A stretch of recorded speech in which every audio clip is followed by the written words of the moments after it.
Hello and welcome to Sonic Impact Episode 2 on the Gigaverse. Hi, Dad. Hello there, young lady from Brooklyn. You look like you got horns coming out of your hat with that great poster behind you. I do. Oh, I see it. No, now you don't. It's good to see you because we don't see each other too often. So we get to see each other doing a podcast, which is cool, like a bonus to this. Um, Yeah. so we have an awesome guest that we're going to bring on in a few minutes. He may not be a household name, but he's a music producer that you and I have worked with on this upcoming show, The Road. That's a premiering on CBS October 19th. So you guys will all check it out. It's a cool country music competition. And Bill was our music producer, and he is such a cool dude. And you know him. We're both, not only I'm friends with him, but you're friends with him. I am. I mean, I honestly spent more time with him than you did because I was on the road for the whole time. But honestly, it was so cute watching you guys become friends. Like, you would just be like, when you were on the road, I would be like, "Let's get lunch," and you would respond, "Oh, I'm on a bike ride with Bill," and you guys would just are always hanging out and going on walks, and it was just very cute to see that. I mean, did you know him before the show? No, I met him on the show, and we just bonded because of our love of music. And I was spent a lot of time in the studio and with Bill and the music team, picking the songs, figuring out what songs people should do. And it was such a cool experience for a guy who loves music and TV, and for you to be able to for us to work together on a big TV show, but a music show. And you're on the road for Yeah. 7 weeks with our friend Bill. So Bill's coming on in a minute. And I'm thrilled to have a friend join us today and his stories and who he's worked with and what his career has been. It's just one of those guys. It's just like he knows everybody, and he can't talk about everybody he knows, just to be fair. But let me tell you, he knows and hangs out with a lot of cool people. Honestly, I was a little intimidated by Bill, so was very glad that you guys got close and could kinda help make that introduction for me because I was just like, "Oh my god, this guy is so impressive," and he gave me medicine when we all got sick while we were traveling. He's just a great guy. He's a good dude. Um, we love to touch on our current sonic impacts a little bit before we get into our guest. Unfortunately, I really haven't had much in my life lately. Concert ticket prices are through the roof and just haven't been able to swing it, but you've been making up for it. You've been on a bender lately. You've seen some amazing shows, haven't you? It's crazy. Partly was my birthday, partly was just all these great shows that came. So I saw a run of like Oasis at the Rose Bowl, which was just this massive, like, phenomenon, once in a lifetime maybe concert. I just had never seen Oasis, and they really delivered. They sounded amazing. Their voice, Liam's voice, really held up, and they were friendly, which was rare. And then I saw the Who around my birthday and their final tour. I saw them on their final tour in 1983, but this was their song, the Song Is Over tour. And I really think it is. And I have to say, like, guys who are in their 80s, you're like, can they still hit the notes? And they did. He hit the notes. The Pete Townsend was incredible to watch still. And I just felt like it was nostalgic because, like, I saw him in 1983 and now I'm seeing him in 2025. How is that Mhm. possible? And they were really good. And then, one of our last episodes, The Head and the Heart, I was lucky enough to see them on the end of their tour. You saw them in the beginning of their tour. And every time I'm just Every really time. blown away by them. I've seen them, I think, 5 or 6 times. They So, do yeah. not disappoint. No, and we've had that's one of the bands that we bond over. And but anyway, yeah, going to live music is a really special thing still. And look, you've seen a lot of great concerts in your life, so let's be honest, you've made up for most kids, haven't you? I have, but I miss it. It's like it gives me at least so much joy, and like those moments make the hard parts of life worth it. And I think I just need to start following smaller artists. Like I just happen to like a lot of really big names, and there's plenty of incredible small artists. I have some friends that I have met here who are like up and coming musicians who are just playing tiny little shows in bars and stuff. Like I feel like that's a good way to get the fix. Excellent. All right, well, let's get to our show. Why don't we're going live on the Gigaverse. This is a new platform where audience can come and join. We really also would ask that you guys follow us and like us, subscribe, all that great stuff. Listen to us. We're on YouTube. We're on iTunes. You can listen on iTunes and Spotify, and you can watch on YouTube. And of course, come to the Gigaverse and join our community. But And we are on social media at Sonic Impact Podcast, Instagram, TikTok, X, Facebook. Follow us there for updates and alerts about when you can come join us. hey, everybody, welcome. Hello, Olive. How you doing? I'm great. How are you? Very excited. Very excited to do our second live on the Gigaverse. Thank you guys for joining us. This is our new platform. And I'm coming from Los Angeles, and you're coming from where? Brooklyn, New York. All right, we are bi-coastal. Great. Awesome. Well, let's before we get a start here, let's do an introduction. We have really amazing guest tonight, who's also a friend and colleague. So why don't you take it away, Olive, and tell us who we got coming today? Absolutely. We are so stoked to have Bill Appleberry joining us tonight. Bill is an incredibly impressive multi platinum producer and musician, also film and TV composer slash producer. He has sold over 40 million singles globally, along with over 3 billion streams. He's played with, produced, and toured with incredible artists from the Wallflowers to Stone Temple Pilots, Puddle of Mud, Joe Walsh, John Legend, Kelly Clarkson. The list goes on and on. He spent the first 22 seasons on The Voice as the music producer, where he recorded over 4,500 songs. Every single song that every artist on The Voice did, he was a part of. And now he is playing the same role on the upcoming music series, The Road, premiering on October 19th, which is where me and my dad had the pleasure of meeting Bill. And we are so grateful for him for being here. And we're ready to have you on, Bill. Join the stage. Thank you so Let's much bring for up Bill joining us. Appleberry. There he is. The legend. Hello. Oh my gosh, it's so good to see you guys.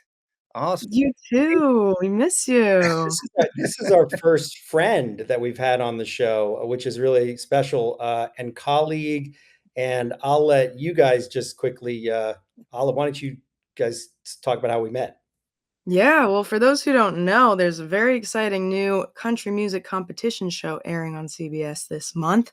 It takes 12 up and coming musicians, and instead of putting them in a studio or a soundstage, it takes them on the road where they are opening for Keith Urban, being voted on by the audiences on the night at that show. It's incredible. It was such an amazing thing to be a part of as someone who loves film and TV and music. And that is where we met Bill. We were traveling through the South for 7 weeks or so. And I mean, it was just so cool to see you do your thing on the show. Oh, that's so kind. I agree. I think like just the nature of the show and putting what do we have 147 plus people that toured for 9 cities. It was because the team was so great that thing just effortlessly just kind of the wheel just was effortless and we had such a good time and it was exciting and there's great talent. I mean, we're really excited about the show coming out. So And I think for people who don't know yet, who haven't seen it, it really is a tour. Keith Urban is going on tour across from Fort Worth to Nashville. We end in Nashville, and so you guys, you were there the whole time. I was in and out a little bit more, but you guys were on a tour bus, almost, and you were yeah, living that life yeah, from yeah, hotel to yeah. hotel yourselves. Yeah, learning new songs as we go, every week, and we had an incredible band, an incredible crew. I mean, it definitely takes a team to make something like that happen, and we had an amazing team. So Yeah. I'm stoked. I mean, it felt great. It looks great. Everybody did a fantastic job. So Well, hopefully we'll knock it out of the park. and where it comes in with you, the music sounds amazing, which you guys will see. We have a really talented group. So we'll talk a little about the road later, Awesome. but want to get into you, want to get into your life and your career. It is an amazing one. And I don't take this the wrong way, but I look at you as almost like the Forrest Gump or the Zelig of music, where you've been and done everything. You know everybody. You've seen every concert. You live a very cool and exciting musical life. When I hear your stories, like, oh yeah, we went here, I'm like, wow, this is cool. So I think people will learn about that. And but before we dive in, you did see something this week, so we wanted to ask you about that.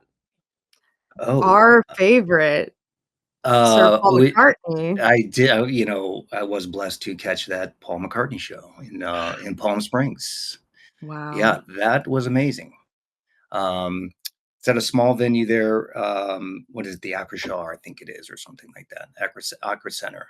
And the name of the place actually escapes me, but I think it's like an 11,000 seat. We'll have to look that up. On Desert, I right? know How it's small. is he just doing small venues right now? No, the word is that was kind of a warm-up show. And that was kind of like to get all the kinks worked out, kind of. It's still sometimes they'll do smaller shows, smaller venues, just to kind of get the ball rolling.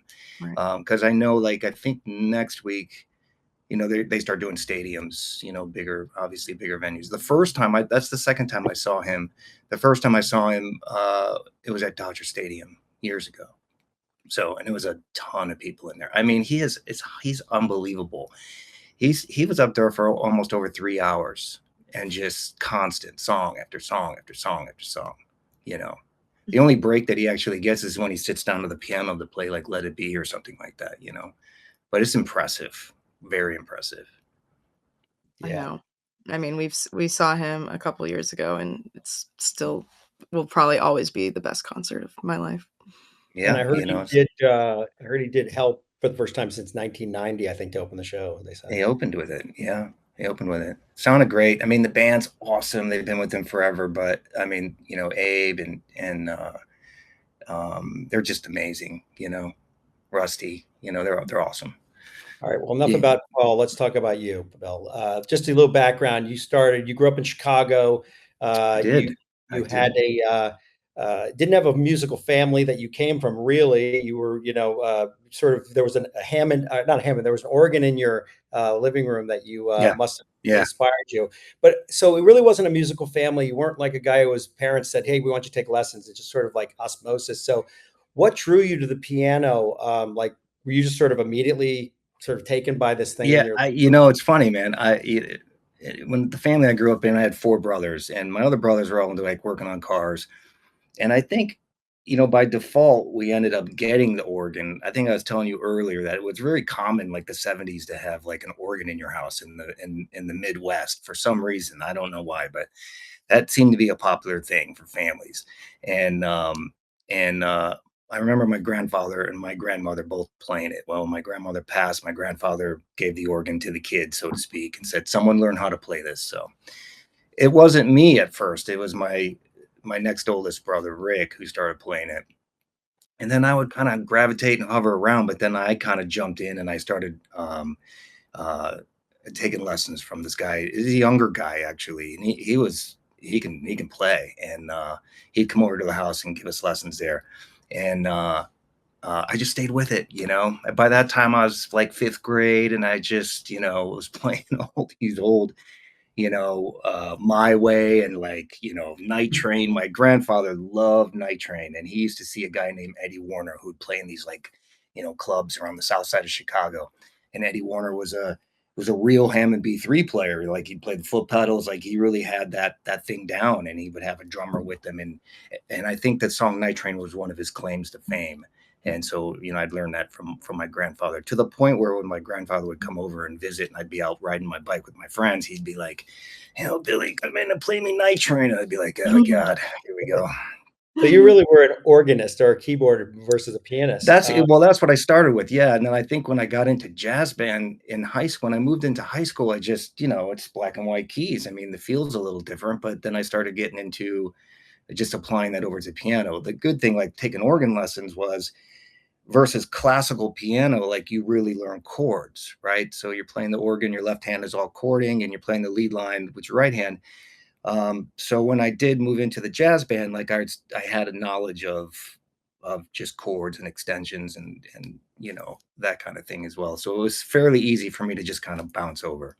I mean, other I than just the feel of it, but always like to start with your influences, that lightning moment. So let's just start on the keyboard. We talked about it a little bit, but you said it was Billy Preston and Keith Emerson. Were those the two guys that kind of like as a young keyboardist went like, wow, this is sort of my inspiration, or were there others? Yeah, I mean, there was others. I mean, even to this day, like it's gone through the rock guys, the Jimmy Smiths, like the Keith Emersons, that kind of thing, to the Chick Coreas, to the Herbie Hancocks, and recently the last 10 years, like really getting into like Bill Evans and things like that, Oscar Peterson. Excuse me. Then once I got into jazz band in high school, I teamed up with some buddies of mine, and we formed a little unit called Jazz Express, and we went downtown in Chicago. We would go after like Maynard Ferguson, and we would like go see all these jazz groups. But then that's kind of pulled me into that, like that Herbie Hancock. I mean, I love like Chick Corea, the Electric Band record was amazing for me.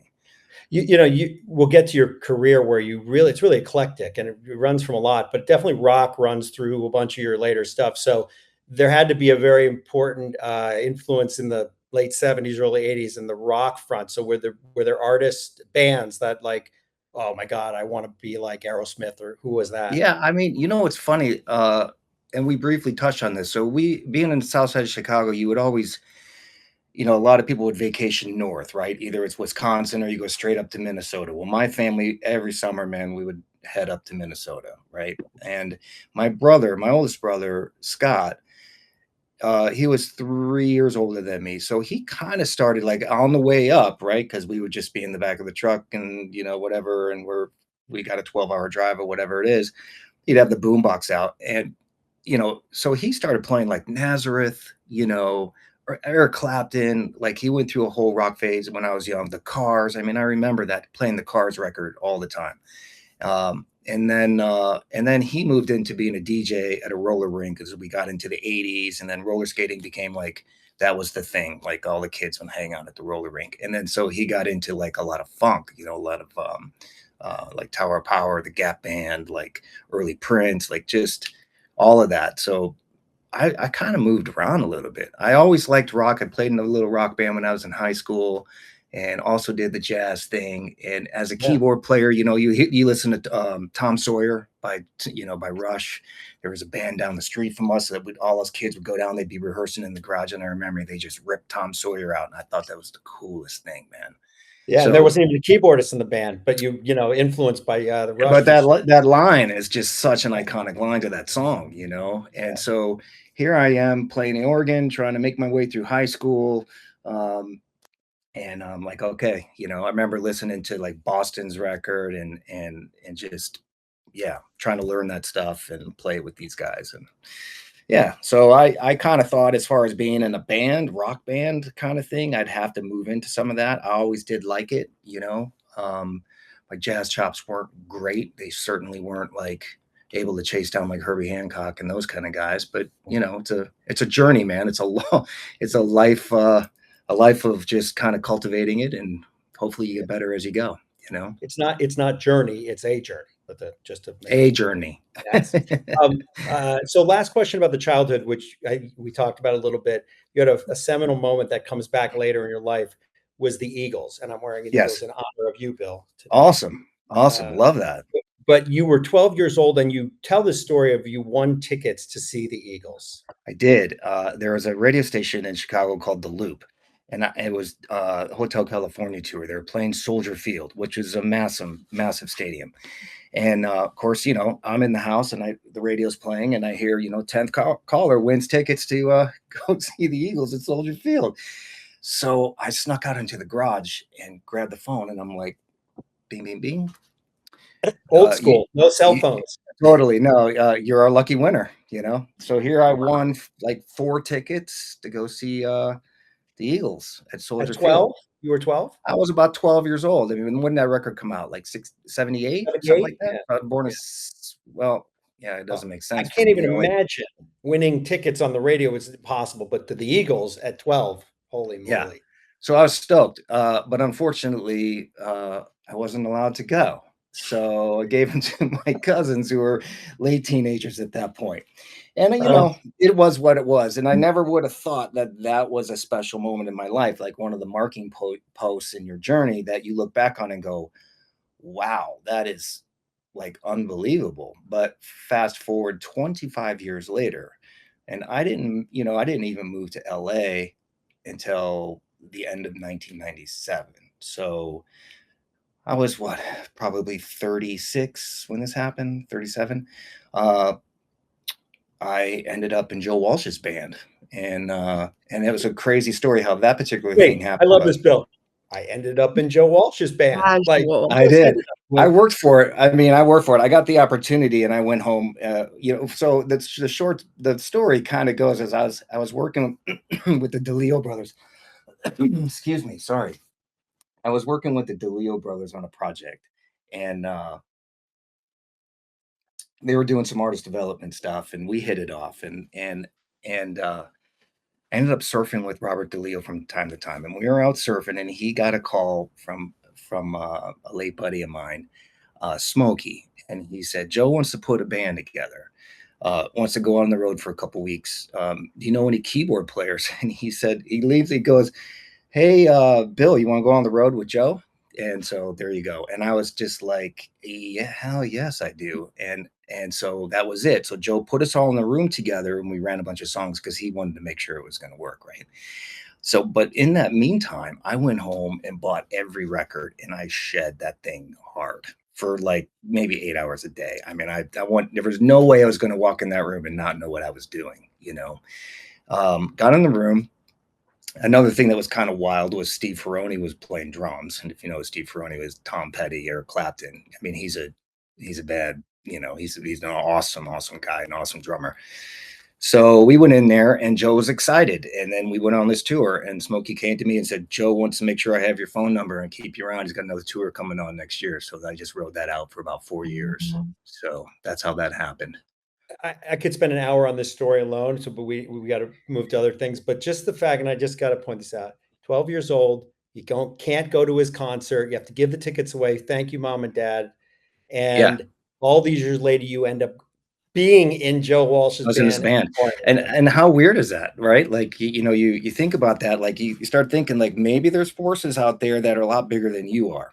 And that thing came right in my way. Now at 12 years old, I wasn't even a professional keyboard player at that point. I was still trying to figure out how I was gonna chase girls in high school.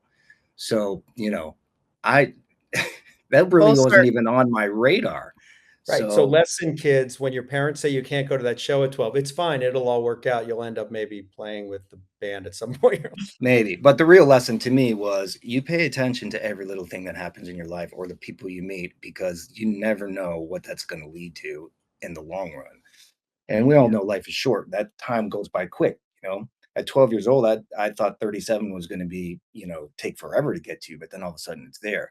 And I'll tell you this, the first show that I did, honest to God, like we were in Bakersfield with them and after when we took off and I walked out on that stage and I'm looking at Steve Ferrone. We always took two drummers and Drew Hester, who's out with Stevie Nicks right now playing drums. Awesome guy, awesome drummer.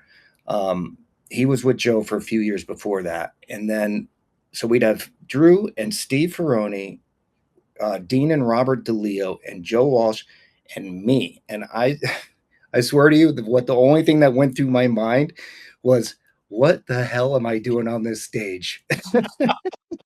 Were you playing Eagles songs? I mean, like that's the other funny thing. You didn't get to go to the show, but you're Play a actually there. lot of Joe's, all mostly Joe stuff, but we would do like in the city. We did Life in the Fast Lane, you know? Oh, man. Yeah. You're a lucky dude, I have to say, like, and there's so many of these stories we're gonna get to, but it's great. So Well, Olive. Joe's very special in my life. Like he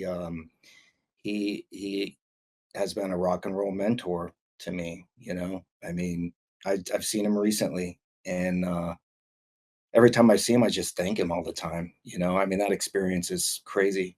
And to sit in the bus with him and hear his stories is a whole other level of rock Oh and my roll. god. Yeah. Cannot What a even imagine. guitarist. What it's still, I mean, one of the great Yeah. drummers. I know. So from that to your very humble roots, you started off in the military on the drums, I which did. is Yeah. so interesting compared to where you end up. And then how did you go from that to working with this R&B group Shy, who you produced a hit song for called If I Ever Fall in Love, which I listened to earlier and I was like, you should have seen me. I was like, "Holy shit, this is amazing." It was so good. Like Thank those you. harmonies, I mean, are on point and it's an a cappella record. It right? originally it was, and then when it blew up, we were commissioned to actually write music to it and do a version Mm. with music. So when I got out of the Marine Corps, I stayed in DC, and I started to at that point in the late '80s, like MIDI was obviously it was big, and I was still trying to learn how to do MIDI, which is just syncing keyboards up and writing tracks and that kind of thing. And then I fell into meeting some folks that had a recording studio and they were getting that off the ground. And so then I would hang out there and I would learn from people how to engineer. And I was kind of playing on stuff and just trying to learn, trying to learn that craft a little bit. And so I was producing stuff out of that studio, and this young gentleman, Carl Martin, who's a great writer, was a great artist, comes in and he was hanging around the studio, and he said, "Hey, I got this song. I'm going to Howard for college," and uh, I think he had spent some time down in Virginia at Teddy Riley's camp. Anyway, he plays me the song, and I was like, "Wow, man, that's amazing. That's great." He's like, "I need to record it." So we did a little deal, a little handshake deal or whatever, and I was like, "I'd love to be a part of that," and we did, and we went in and we recorded that, and I remember we took us about 8 hours to get those vocals like that, and then another buddy of mine actually mixed it, another record maker friend of ours. So Carl went on to like a chili cook-off, as the story goes, and met this guy at WPGC, which is a big radio station at that point, at the chili cook-off or wherever that festival was. So he went and he slipped him a demo tape. He said, "You got to spin this." And so Paco went back to the station and he put it on. He listened to it, he aired it. And that thing they used to say is like the phone lines lit up. Well, the phone lines just went bananas and that thing just skyrocketed. It drew the attention of Gasoline Alley on MCA. They threw us maybe $3,000. Maybe it was a very low budget thing to write music to it. We stood in a room, the four guys and Shy and myself, around a keyboard, an old Roland JD 800 and an MPC 60, and we just took turns throwing parts onto this track, and then we re-recorded the song and mixed it. It sold over 3 million records in like 30 days. It was crazy. Oh my God, Bill, because again, you wouldn't have said at that, maybe looking now, that you would been an R&B guy, a vocal guy, back then, but what was it, clearly something influenced you. Was it the roller rink R&B sounds of that time, Prince and hip hop? Like, how do you? Maybe I think in DC at that point, like that's a lot of that like early Boys to Men stuff and that vocal group thing was popular. This is early '90s because that song hit I think in 1992. Um, that was a big thing, and as far as like getting those vocals like that, we tried a couple of different things. I know Carl was like, "Let's do it this way," and I was like, "Let's do it this way, this way." It was all on tape, right? So we would sync two 24-track machines together. Now you can't use track 24 on each one of those because that's time code, and that's what locks the two machines together. So we would start at the top, and if I remember right, I had all four of those guys sing the same pitch on their mics. There's no auto tune. There's no fixing any of that stuff, and we would sing it 20 times and then bounce all that to another track and then sing it another 20 times and bounce all that to another track and then have stereo pair of 40 tracks of vocals and then times four as 4-part harmony. So you end up with well over 100 tracks of vocals, Oh really. my god, but You know, you can hear that, like, those harmonies are so precise and so full, it sounds better than what can be engineered, I think. it's funny because I remember reading like Boys to Men used to do that. Everyone was talking about them up in Philly, right? And when you're on tape like that, because it's organic, the more you double and the more you stack, it just gets synthetic sounding, like Yeah. it's just like butter, right? It's hard to get that in a digital world, that magic of the organicness of the tape does. So, but yeah, I mean, you look back at it, and mind you, I can't make a record without Pro Tools these days. I was fighting it in the late '90s, but now it's like you almost have to have it. Um, but you don't think about that back then. You just record it. It's like, yeah, that sounds great. Let's move on.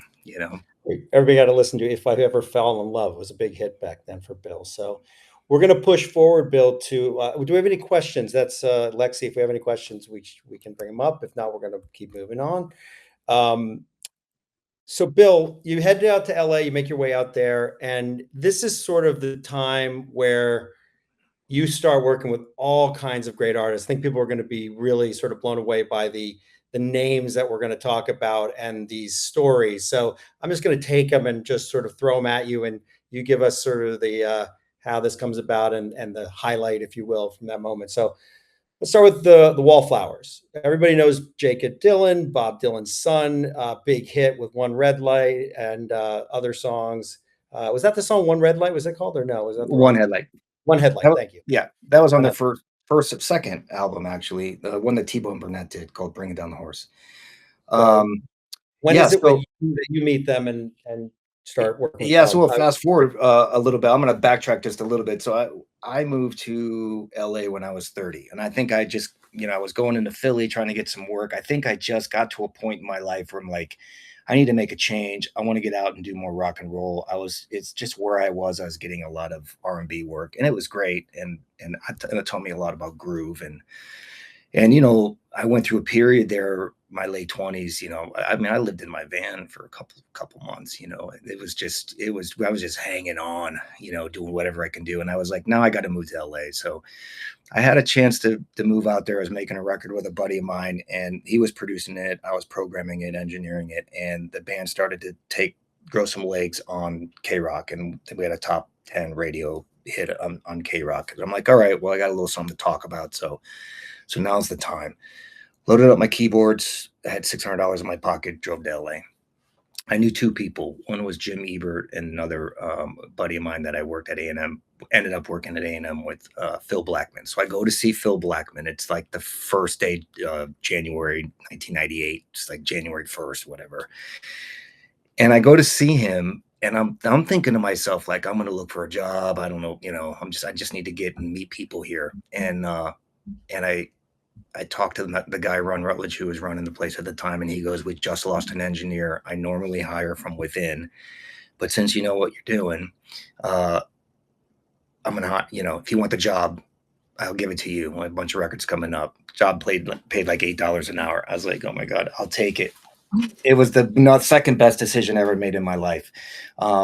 So next thing you know, now I'm at A&M in like a world-class iconic recording studio where, Black Sabbath is in one room, Chili Peppers is in another, Kiss is in another.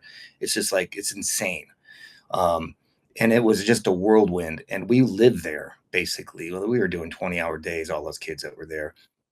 And that's where I met Toby. Toby was a runner who came in through there, and this was a couple years later. But Toby went to school with Jacob, and he was in the early Wallflowers, and he left the Wallflowers before the big hit to go pursue a production career. And Toby and I had already had success with Edema because we started developing bands, and we flipped them to Arista and had success. So after we made that record, the Wallflowers are ready to make their fourth record, and we just jumped in on it. And we spent 9 months with those guys making the Red Letter Days record. So that's how that happened with the Wallflowers. That's a big one for you, and the other one, I think that you I think you toured with them. You recorded their albums as Stone Temple Pilots, and obviously Scott was a troubled guy, had a lot of long history. Were you working with him, and at what point were you sort of? Yeah, a little bit. I think, Scott brought Don Was in on that record. And then, that record also took a year to make. I mean, people think like, man, how can you spend a year on it? But it took a year to make that record. We took a break in the summer for like 3 months because STP guys went out on tour. And at that point, I ended up jumping on the Wallflowers tour. It was the 2009 tour, like their greatest hits. So I went out with the Wallflowers, STP went out on their own thing, and then we reconverged in the fall when everybody got off the road and finished out the record. That was also another great experience because I had to play on that record, that STP record, as well as record it. It was amazing to watch Scott do his thing. I'm very grateful to be a part of that. That was his last record that they made together as a band. And I feel very blessed to be a part of that. So yeah, that was. Did you tour with them as well, or was it just studio work? Were you playing keyboards and No, I didn't tour with them, although I've played on their acoustic record. I've done some Robert solo record. I've done a lot of recording with them on other stuff besides that record. Uh, but we haven't toured together yet. It's a good idea. Maybe I should put that out there. yeah, I think we're hearing the sort of breadth of your styles, both as a keyboardist and as a producer and engineer, and I think that's what makes it so amazing that you can work on these shows that we'll talk about in a minute. That sort of having that variety of styles. Well, when I was at A&M, it's funny because the first month I was there, Kiss was in Studio A, and I told the story before in another podcast, but Gene Simmons walking down the hallway asking if anybody played keyboards, and one of the other guys was like, "Yeah, we have a guy here that can play keyboards." And so he's like, so I go and I talk to Gene, and he's like, "We're looking for some bells." So I went home, like the Hell's Bells kind of thing in AC/DC. So I went home that night and I programmed like 3 or 4 different versions of bells. The next day I went in. Now, as a record maker, I was a fan of Bruce Fairbairn, who was making that Cycle Circus record. And we were all ghost players. So like we would play on it, but you just would know that you're a ghost player, basically. But I walked in the room and Paul was in there and Gene was in there, and they'd play the track and I'd hit those bells and Gene was like, "Oh, that's great." And it just was blowing my mind because in the whole time, like I was saying the Joe story, I'm not thinking about what I'm playing. I'm just thinking that there's no way my friends are going to believe this. So it was a pretty epic moment. But I left A&M after about 6, 7 months to actually go tour and play. And I was playing with smaller bands. And there was this guy that was an A&R guy at Columbia who had a side hustle of putting bands together for labels. So once you got on his roster, he'd be like, "Hey, I want you to audition for this. Can you make this or that?"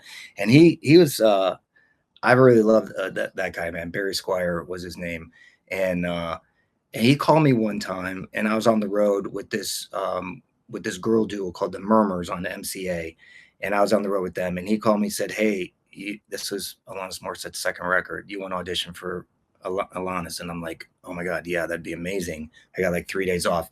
I flew back to LA, and I had to be back in Wisconsin for another show like 3 or 4 days later, and shedded her stuff all night, like bought the record and just play that stuff for 24 hours straight. Anyway, went into that audition, and I just remember at that point, Taylor was not in the band. Gary Novak was playing drums. Chris Chaney was on bass. Joel was on guitar. Um, and she wasn't there actually. It was just the band. The band was auditioning keyboard players. And I remember when we first started, man, it was the easiest band in the world to play with. Like that was such a solid foot on Gary and just the solidness of Chris Chaney, just the whole band. I was so blown away of like on how good it was. Um, and I did well actually. They called me that night and said, "Hey, can you come in tomorrow at noon? We want to hang out with you. It's between you and Darren with another guy." Uh, and I said, "Oh man, I got to play a show in Wisconsin tomorrow. I got to jump on a plane at noon. Is there any way we can get together at 10?" And then they said, "Yeah, hold on one second." They called me back and said, "You know what? We're just going to go with the other guy." And I was like, Oh, "Oh no, I thought my dog died." oh, It was horrible. But Oh, my life would have been different possibly if I was on that tour. You never know. So things happen for a reason. But I always remember how good it was to play with them for the little amount of time I did. So, yeah. so I mean, amazing. go Yeah. ahead. Yeah, I mean, Bill, this is what we're getting here is sort of this, as I said in the beginning, Forrest Gump, Zelig, if that that reference. You are sort of that guy that ends up in all these places, all these different scenarios and with all these artists and playing, recording. It's fascinating. I'm sure as you look back at your life, how did this guy from Chicago, who played the organ and is with I no have no musical idea. training end up in this I have moment? no idea, but I'm very grateful and blessed. And it's a everyday. I mean, I work at it. You have to. I'm in a different place in my life now, but at that point, it was blinders on, and Yeah. you're not gonna lose. This is what we're doing. This is where we're headed. You got to really put your nose to the grindstone. The interesting thing is there's a lot of people that tour for a living, right? And everybody likes to have those in town gigs, you know, because you can have more normalcy. You're not on the road all the time. And for some reason, the production record making gigs always came my way. So, you know, it kind of just seemed like someone else had a bigger plan for me.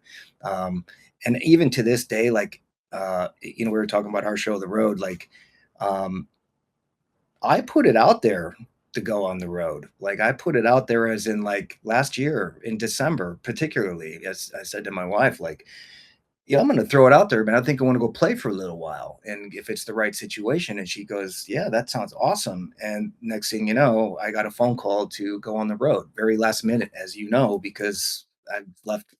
They called me on the what, the 13th, and I was on an airplane the morning of the 14th. So it's funny how the universe works because it put me on the road as I wished Literally. as it That's literally on the road, but great. in a, you know, in a different light. So, you know, you got to look at those things a little bit, you know. It Excellent. was fascinating. All right, So, Bill, we want to do a quick lightning round. Just, great stories that you've told me about. So a couple of these. Can you give us the Shaka Khan story that you have told me before? So it's a great one. uh, yeah, I can. I think I could tell that story. She is a friend of my wife's, and I met her through my wife, and I hit it off great with Shaka. Both of us being from the south side of Chicago, you know. And she said, "I'm gonna make you I got to make you my stew." And I was like, "That sounds great." And the next thing you know, my wife and I are sitting in her kitchen, and she's over a pot of stew, and she's mixing this stew up, and I remember this very well. She looks over and she's just like, "You're gonna love this shit," and I absolutely did. And I was just could not believe sitting at her kitchen table while she's smoking a cigarette and I'm eating stew. It was Oh, amazing. And then, you know, she had this small little cocktail kit. She's like, check this out. She sat down, played the drums. Uh, I've, Joni Mitchell came over. It's those moments where you just go, is this even what is happening right now? You know, so I love mean, Shaka. I'm sure you've had a clearly you've had a gajillion of those. Is there one that you haven't mentioned yet that really stands out as, like, one of those huge pinch me moments, "I can't believe my life"? It's hard to say. You know, like I think I like after a while, I just was kind of like you just kind of take it in. I never have been one to be super starstruck, right? Like I've been in a situation at A&M, which then became Henson, which now it's something different. And I was mixing a record for a band called Operator that I had produced. I was in Studio A. The door opens up. Paul McCartney walks in and he says, "Hey, fellas, you guys mind if I play the piano for a little while?" So that's the kind of moment where you're Actually, like, no, not right. It's not a pitch good me. time. Well, you know, the thing is everybody held it together, and when you're mixing, you're not using the live room, so of course everyone's like, "Sure." I mean, you know, it's one of those things that you're just like, "Okay," but after a while, you know, you kind of, I don't know, you might get used to that a little bit, you Yeah, know, or you're not overly starstruck, but you're just like, "Wow, that's cool." Like it's almost like a bird flies into your window. He's like, "Wow, a bird just flew in. right. Weird." What's How about like the greatest late night jam session, or maybe late night that you got to be a part of? Uh, you just sort of sat there, I can't believe I'm playing with, you know.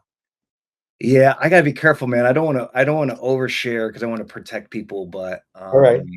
but, we played a little jam party and it was we had a good time. We were just jamming out, a buddy of mine's song he's had in the can for a long time, and, you know, his son was in there and I was in there, a couple guys from the Foo Fighters, but it was amazing, yeah. Those are the same kind of things you just go, "Dang, this is a very easy group of guys to play with." So, Well, how about this one as we who was the greatest musician you've ever seen play like up close that you sort of just can't even put into words?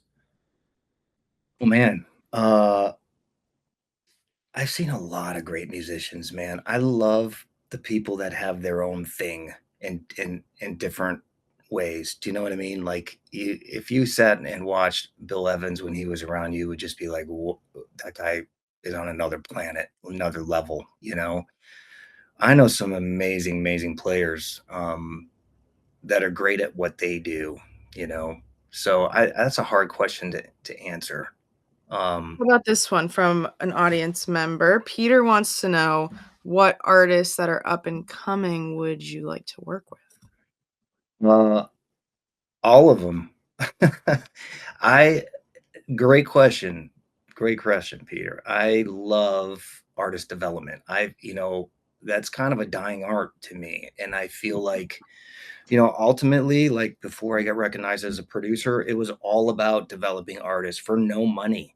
And it was all with the premise of I'm gonna make this demo and hopefully I can get it signed. Well, then all of a sudden, like for Edema, for an example, we did that demo and we got that signed, and then all of a sudden we were able to stay attached to the record, and then that kind of put me into the world of major label producer. um, but I still to this day am looking for stuff. I look for stuff that like just really moves me musically. um, that's why I moved into composing a bit, because I feel like I can just musically travel to areas where you normally can't do it in a normal radio song. Mhm. It's a little bit more free in terms of just there's no rules. Um, but I'm always looking for talent. So if you got a lead on it, send it to me. Mhm. So, Well, Bill, that we're gonna go ahead. Did you have a question? Yeah. No, I was gonna say that made you a perfect fit for the road. I worked in the contestants department very closely with these contestants, and they were such wonderful people with so much passion and so much talent, and I feel like it must have been very fulfilling to get to work closely with them for you. It was. You know what? When I was younger, I didn't really pay attention to country music, man. But now I feel like that's where the better songs are living, and everybody gravitates to good songs, good lyrics, good messages. Country music has spanned a lot of genres now. There's rock, there's pop, there's hip hop, there's trap beats. It's going back to its pure organic form with somebody sitting with an acoustic guitar and just laying down a great vocal. So the road to me is a great opportunity for artist development, because you're finding those young country singers that are going to be big stars one day, and that excites me. This has been a really lovely conversation, understanding your career and how many people it's touched, and how much music you've been a part of. I sort of want to just bring it full circle, and I always like to sort of have you think back. You're a kid from Chicago. You have an organ in your living room. Don't really have a music background. Your family doesn't sort of push you into music, and somehow here you are, all these years later. I don't know how many, 35, 40 years, whatever it's been, working with incredible artists and working on incredible TV shows. And again, I think the people are going to see the music on the road is really top notch. How do you sort of, now that we've talked about it all, how does that all sort of like sit with you, and how do you make sense of it? How you got here? uh I try to keep looking forward. Actually, I mean, I am very grateful for what I experienced, my health and my experiences and all that stuff. But and man, at this point in my life, like my journey's still going, and now with the road coming out, I'm excited, man, to hopefully hit that one out of the park too, and see where that leads. And like Olive had mentioned, like working with younger talent and finding, you have to invest in the youth. That's something I've learned as I've gotten older.